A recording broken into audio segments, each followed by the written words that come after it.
Okay, here we are, Matthew Russell Lee, Inner City Press, here at the Southern District of New York Courthouse today, Thursday, October 25th, 2024. Now, there's been a lot of developments. Let's go down them. Actually, there was a big merger development here in which Judge Roshan has put the kibosh on the handbag merger, luxury handbag merger, or affordable luxury of Tapestry and Capri. We've covered the oral arguments on that, and the decision came out yesterday. But let's go big picture again. Let's go down to D.C., where, not big picture, but as we're coming up to the election, Trump's lawyers have filed another motion in front of Judge Chutkan, asking to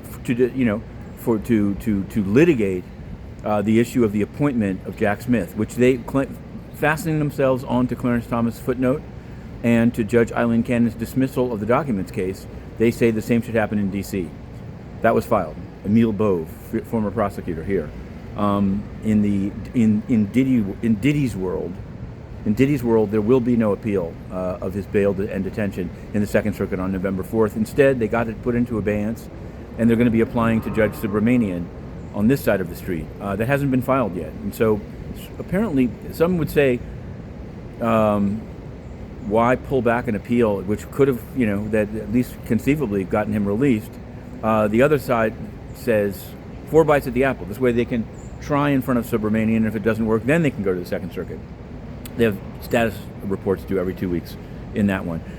Eric Adams, it's happened this morning early, 6 a.m. Alex Spiro filed his reply on the leaks, wanting an evidentiary hearing about leaks by the prosecutor. And his argument is that they leaked, and as he says, he doesn't even have to show prejudice to Adams, but he believes that there is. He believes that the government used the leaks in order to pressure Rana Abasova into being a cooperator. We'll just have to see on that. We'll have to see. Devin Nunes, let's stay political. Devin Nunes, he's sued NBC. We covered the oral arguments. If you were covering this case, for what it's worth, there was the cow. Maybe they think it's over, but Devin Nunes has asked for a hearing. That seems to be the trend on, or at least a conference on his motion to get the personal devices of Rachel Maddow, which he says in deposition she acknowledged that she did some work stuff on the devices. There's a trial coming up on Monday against Sholo Abdullah for having participated allegedly in a al-Shabaab plan of Somalia, al-Shabaab, to blow up U.S. airliners. He's going to represent himself. That's one of the things that's fascinating about the case.